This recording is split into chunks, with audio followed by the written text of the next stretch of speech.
Welcome back. Let's now have a look at the different ways schools and universities around the world are assessed, are ranked. Countries and even students are often very interested in knowing what is the best country to study in, what is the best university to go to, even within a country, what is the best school to attend in a city, for example. So education has also been linked with this idea of ranking. Not in every country, for example, in Finland, schools are not ranked in the country, so all schools are considered as equal and not one is better than the other. But mostly around the world, universities and schools and student skills have been ranked. There's two ranking systems I'd like to talk to you about here because you are likely to come across them in what you read or what you hear. The first system of ranking is called PISA. It is the Program for International Student Assessment. It is a study carried out by the OECD, and it assesses academic performance of 15-year-old students, only 15-year-old students, in members and non-members of the OECD. And this PISA study focuses on math, science, and reading skills. So in each country, they take a sample of 15-year-old students and they make them carry out the same tests all around the world, and then they rank their results. There are 65 countries that are ranked, more than 510,000 students assessed. The top countries are China, Hong Kong, Singapore, Japan, but also Taiwan, so many Asian countries.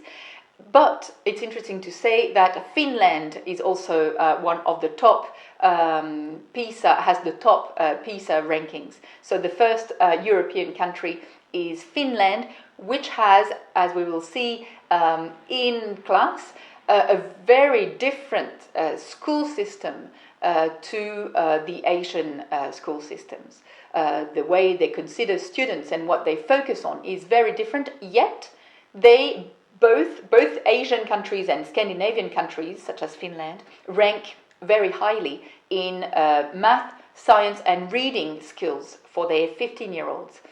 The bottom of the list is occupied by countries like Qatar or Peru, and France is around 25th on 65, so it's not doing very well, and it has become a very important subject of controversy in the press, on the media. Every time a PISA ranking comes out in the press, people complain because France is not doing good, the UK is not doing good either, and then people try to find solution, how to reform education, the education system, etc. It's a very slow process, a very complicated process, but it's also, this PISA ranking system is also very mediatized.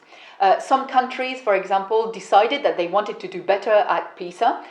Germany, for example, realized that its students didn't do well at PISA simply because they were not used to the kinds of questions and the way the questions were asked in the PISA test, which are multiple choice questions. The French also are not used to this type of questioning, whereas in the in the US, for example, they are used to that.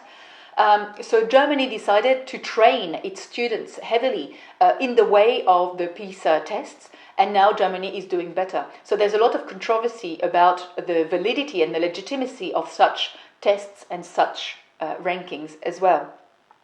Another type of ranking which is very famous also, and this has to do with higher education, so again higher education means university, is the Shanghai ranking.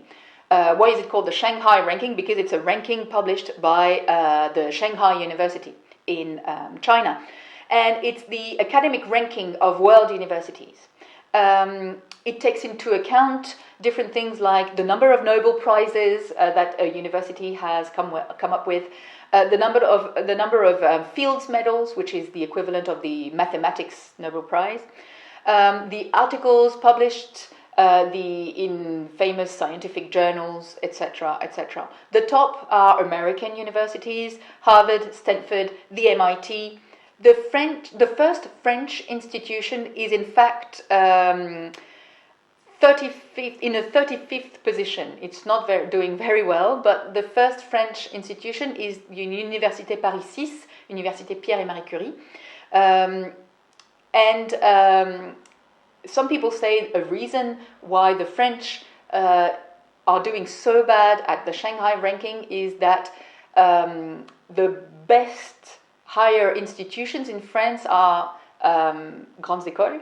They are not universities. Grandes écoles do not focus on research and therefore do not produce Nobel Prizes or do not have scholars that get fields medals, etc.